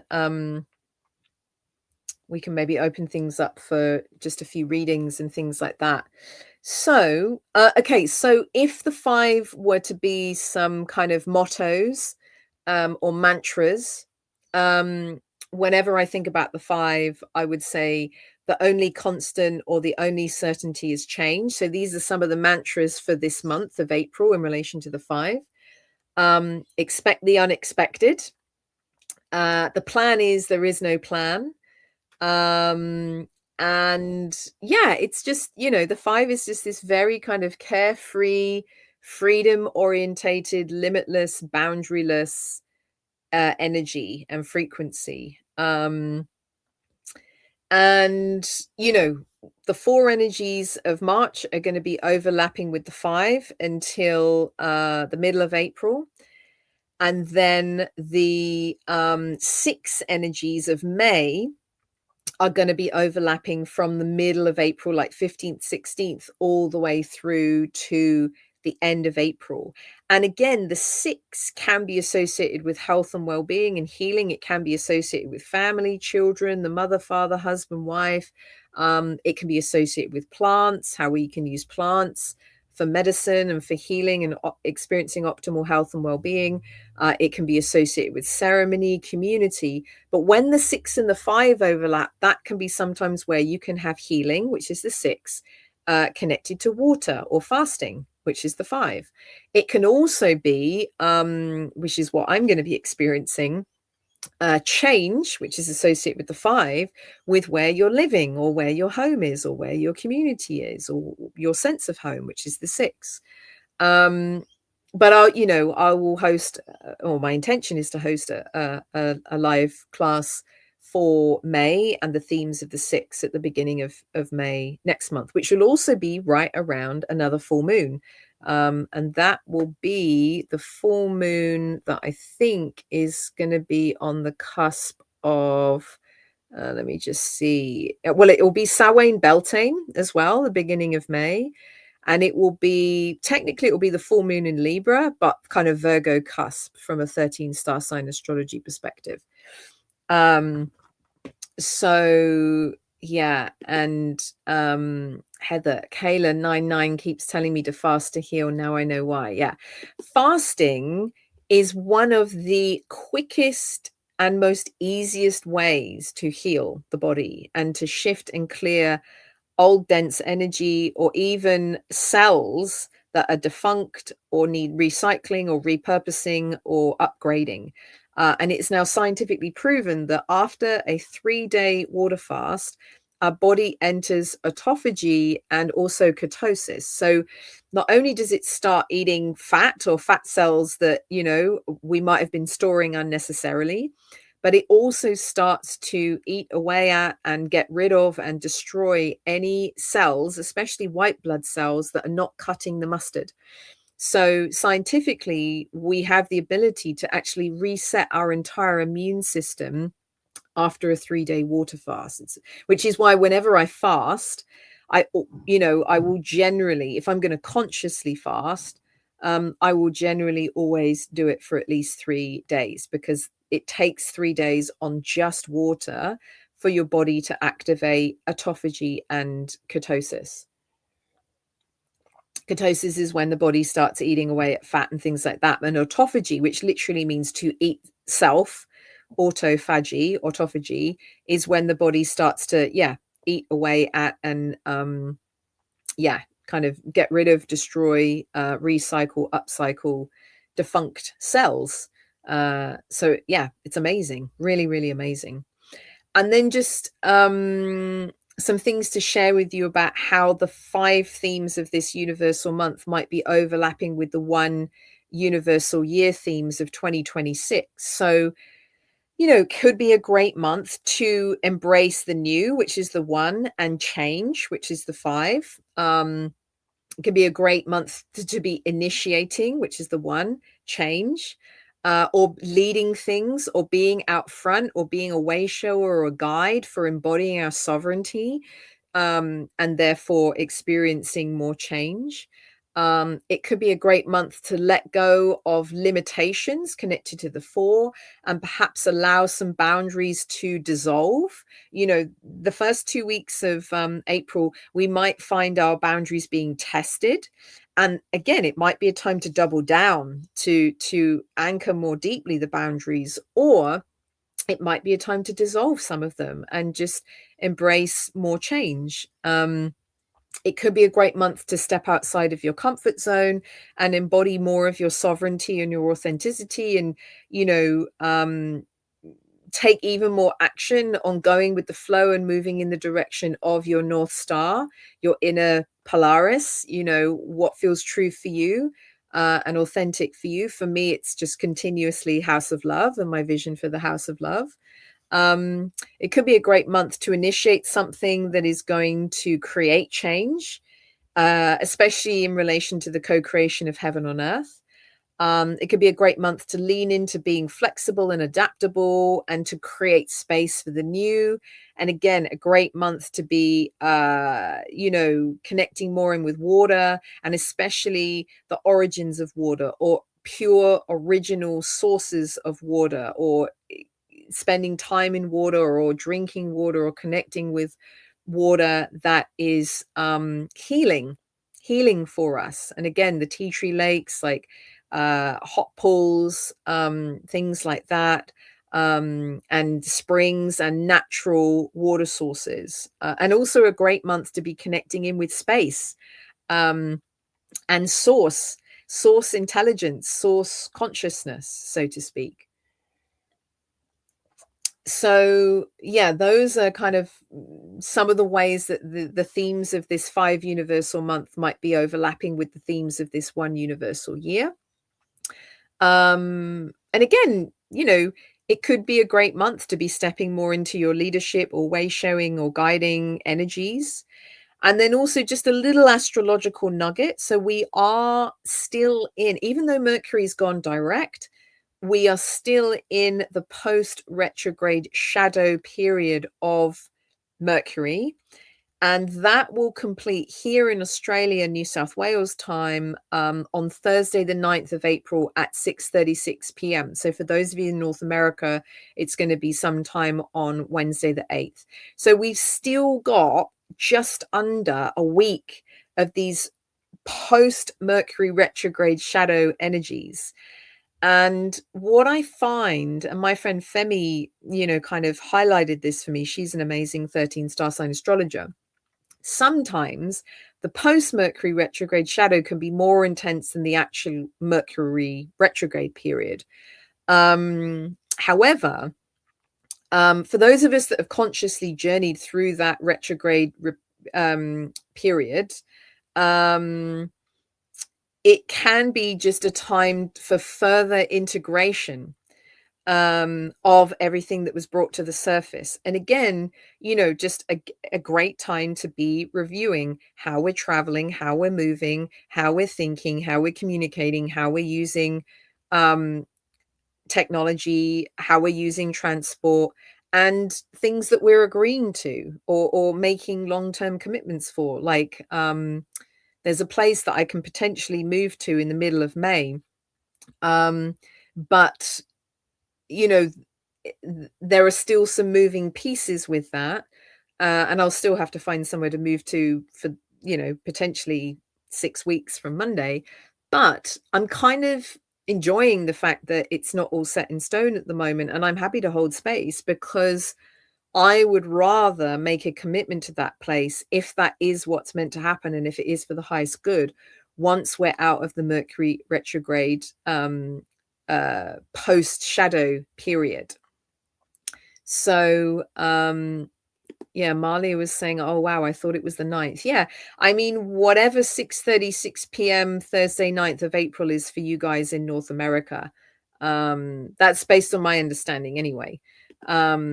But yeah, so Heather was saying, just in relation to the fasting, let's just see. Yes, fasting is so healing. I read Fast Like a Girl by Dr. Mindy Peltz in 2025. I've healed the left side painful breast fibroids so far.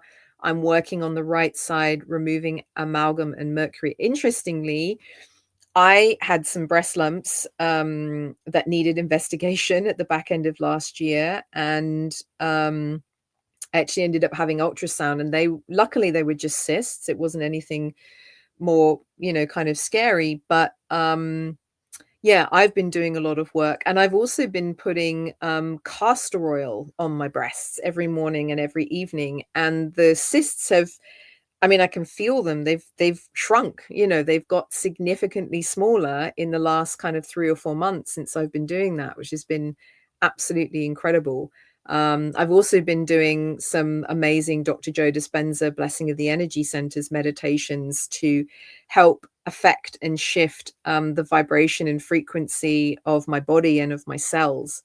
And I also went and experienced an EE system recently, which has a light system plug-in. I don't know how many of you guys know about scalar wave technology for healing.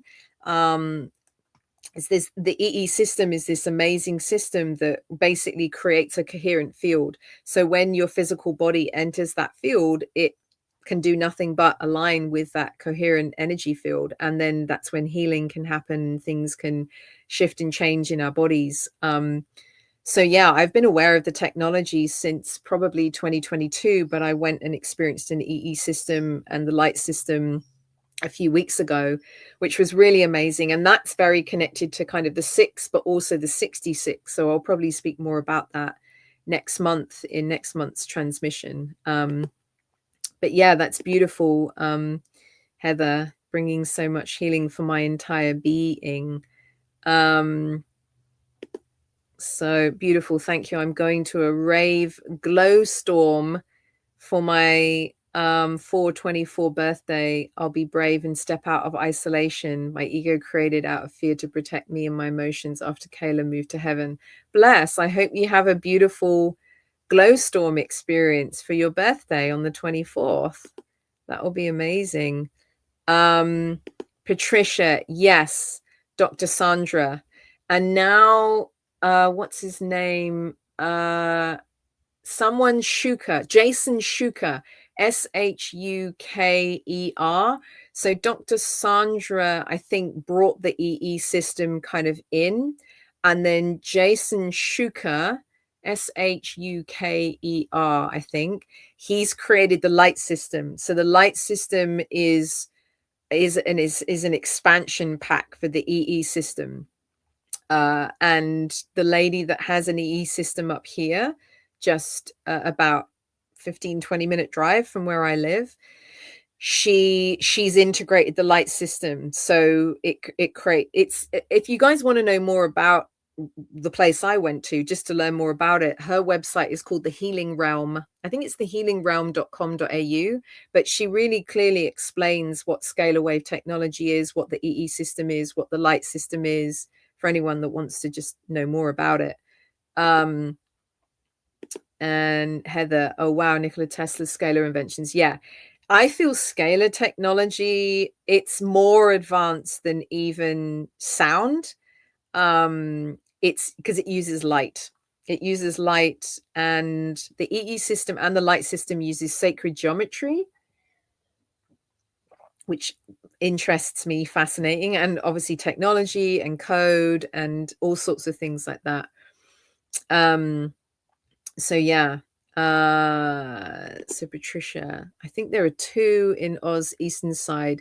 Yeah, there's one in the Gold Coast and there's one in the Byron Shire. Yeah. They're really amazing. Oh, bless. Yeah, they're really, really, really amazing. And the lady that runs the one closest to me, Simone, she's amazing. We've got a similar vision for you know, her vision is a bit similar to my House of Love vision, where she wants to buy and acquire land and build sacred geometric structures. Yeah, it's really, really amazing. Have the same exact life path as Nikola Tesla. Amazing. Yeah. So I was actually talking with Simone. I actually sent her the Dream Brand blueprint for my vision for House of Love, because she was interested to know more. I don't know whether she's vegan though. But I've also been talking about change. I've also been looking more into 3D printing and 3D printing hemp domes, and adding that as a potential like arm of the House of Love offerings. And I've been having some very, very interesting conversations with people about 3D printing hemp domes and hemp pyramids and sacred geometrically designed sustainable hemp homes. So that's something that I'm doing a lot of research in at the moment, and has come like completely left field. Yes, I know that Nikola Tesla worked with Donald's uncle, John G. Trump. Yep, I knew that. I find that very, very, very interesting. So we are at the kind of 1 hour, like almost 45 mark, or just over.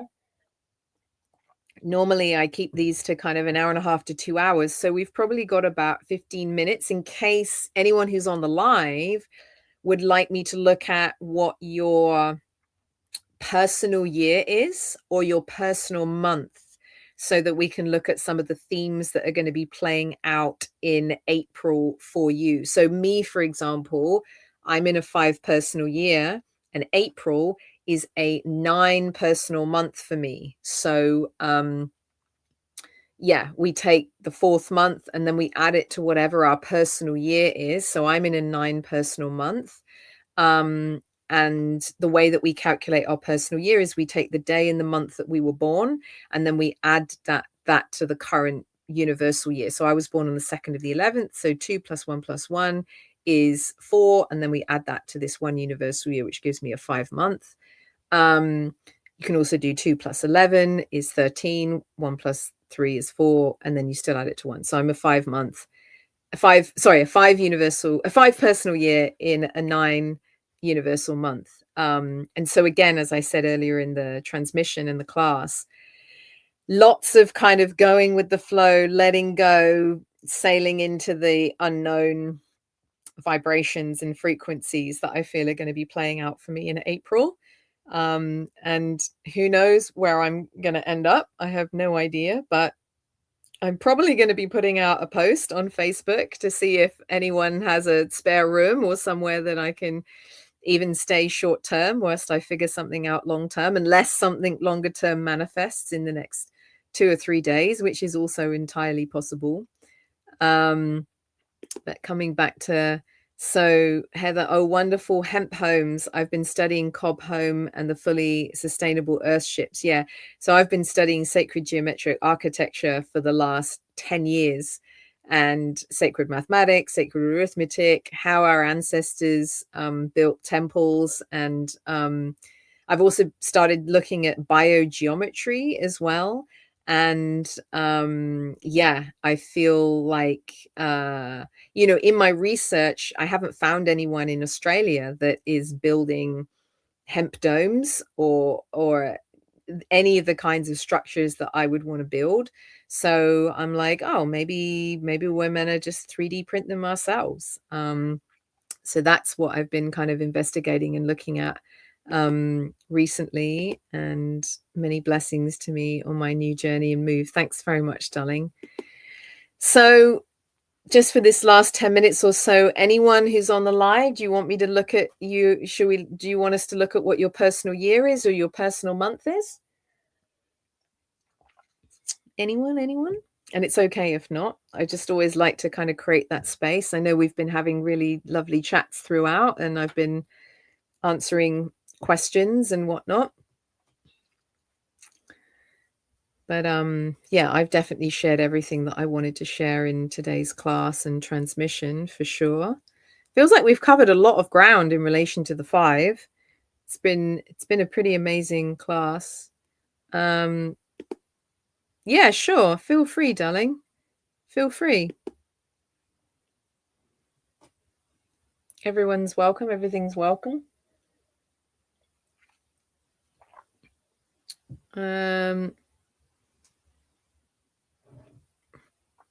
Okay, so we've got Heather, can you tell me my personal year, please?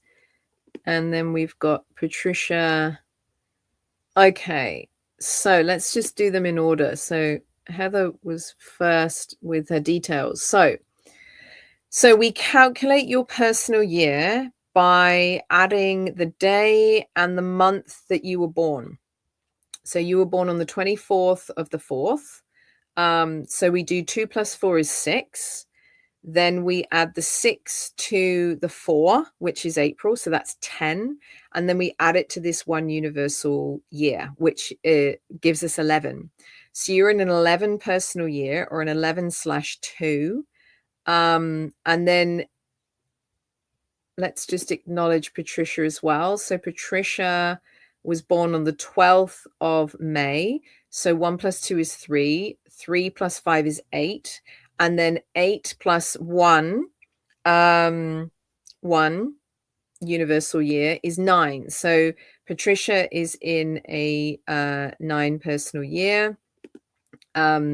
Yes. He slip art is Patricia. Yeah. She is. Yeah. And Patricia is interested in her personal month. So the way that we calculate Patricia's personal month is we take her 9 personal year, and then we add it to the 4th month that we're in, which is April. So 9 + 4 is 13.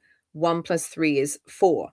So, and actually, because you're in a 9 personal year, and the numerological hack for 9 is whenever you add the 9 to any other mortal number between 1 and 9, it absolves into it. It kind of disappears into it.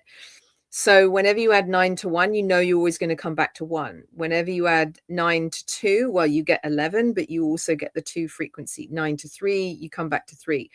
So the hack for this year is that whatever the number of month it is, so we're in the 4th month, that's always going to be the same number of whatever your personal month is. So April will be a 4 month, May will be a 5-month, June will be a 6 personal month, etc.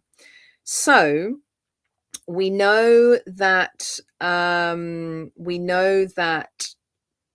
you're in a 9-month and you're in a 9-year and a 4 personal month, Patricia. Let's just come back to Heather because she just popped her details in first. So let's cover some of the themes of the 11-2 that are going to be playing out for this year for you, Heather, Lady Spellbreaker. So the themes of the 11 are connected to the themes of the 1 and the 2. So again, the 1, these themes will be playing out as well.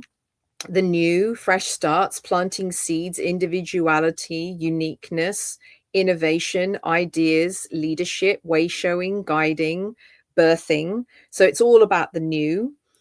The 2 is all about peace, calm, balance, tranquility, harmony, equality, equanimity, but also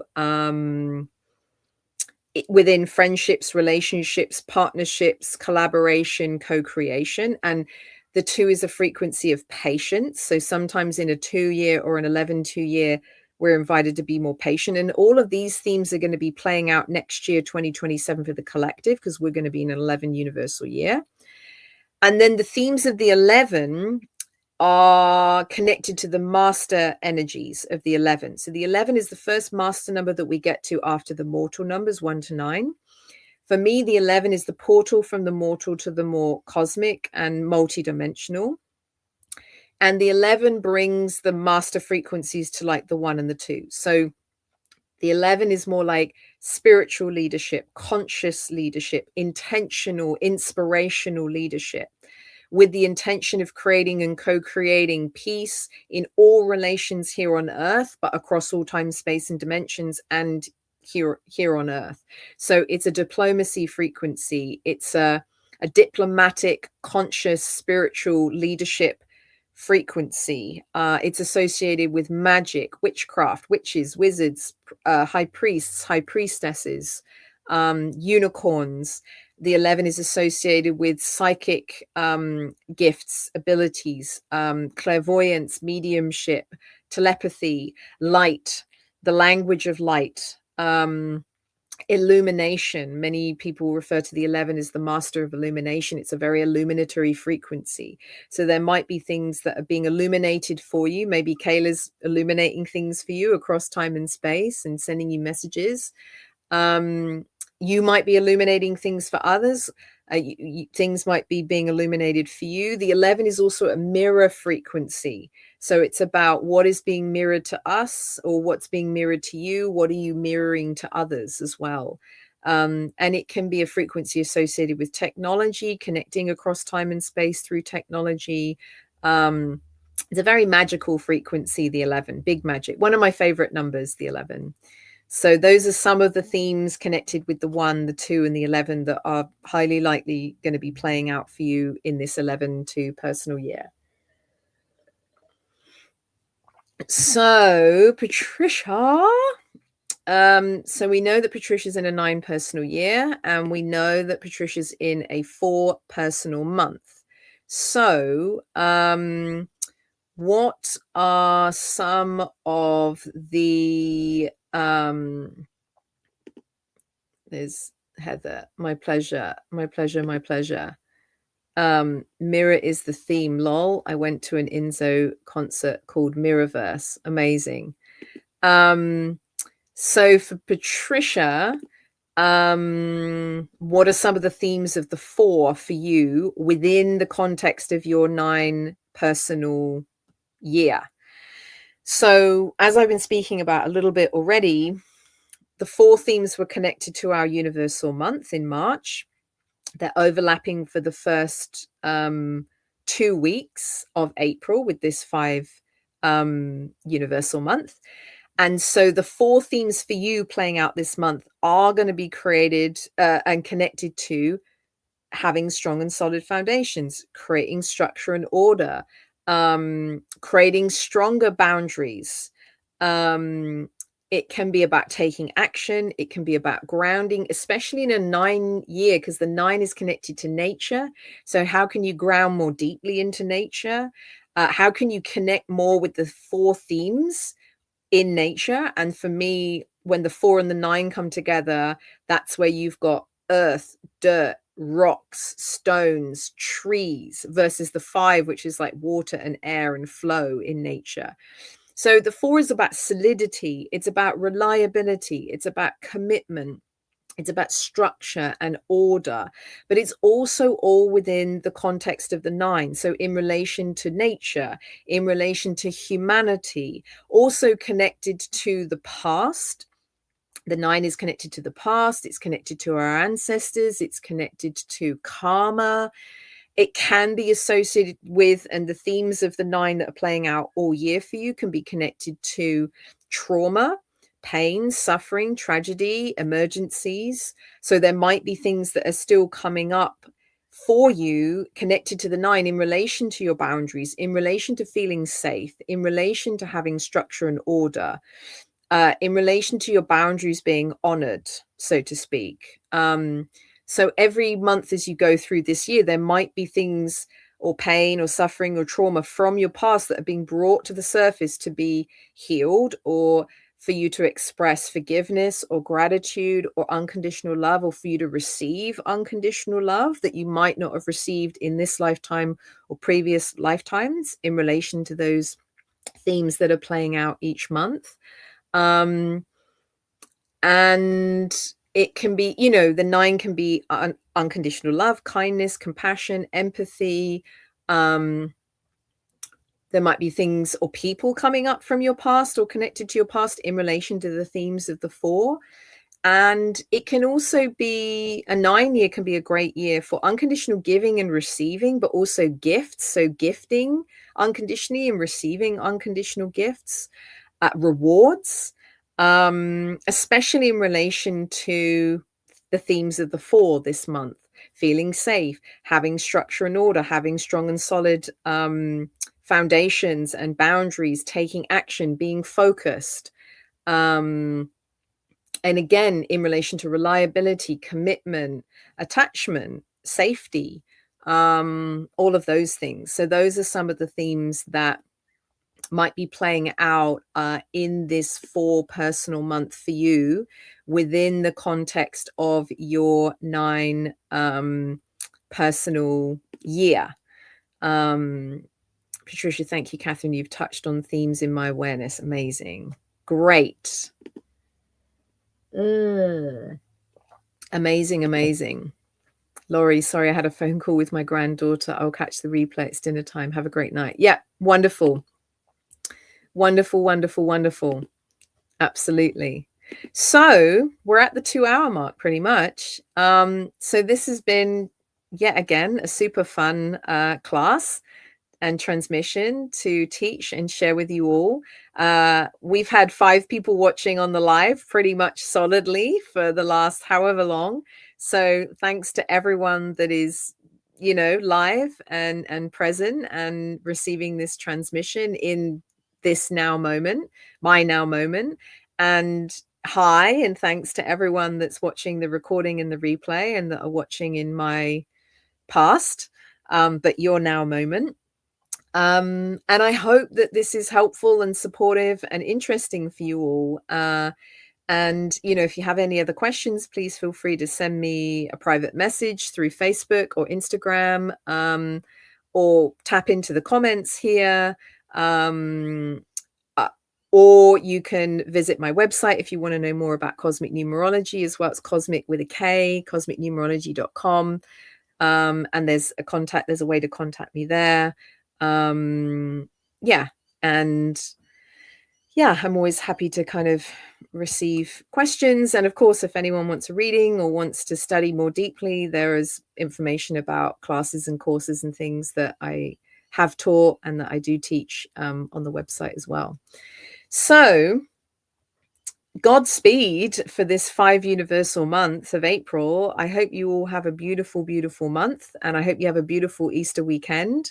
And I will definitely my intention is to show up in about a month's time at the beginning of May for a 6 universal month class. And until then, yeah, I hope you have a beautiful month and have a beautiful day, morning, afternoon, evening, night, wherever you are. And as always, do your level best to keep your hearts open, keep choosing love, keep being love, and keep spreading the love. Sending you lots and lots of love. And yeah, have an amazing month and have an amazing April. My pleasure. Thanks to all of you for being there. I love and appreciate you very much. Sending you lots of love. See you soon. Love you.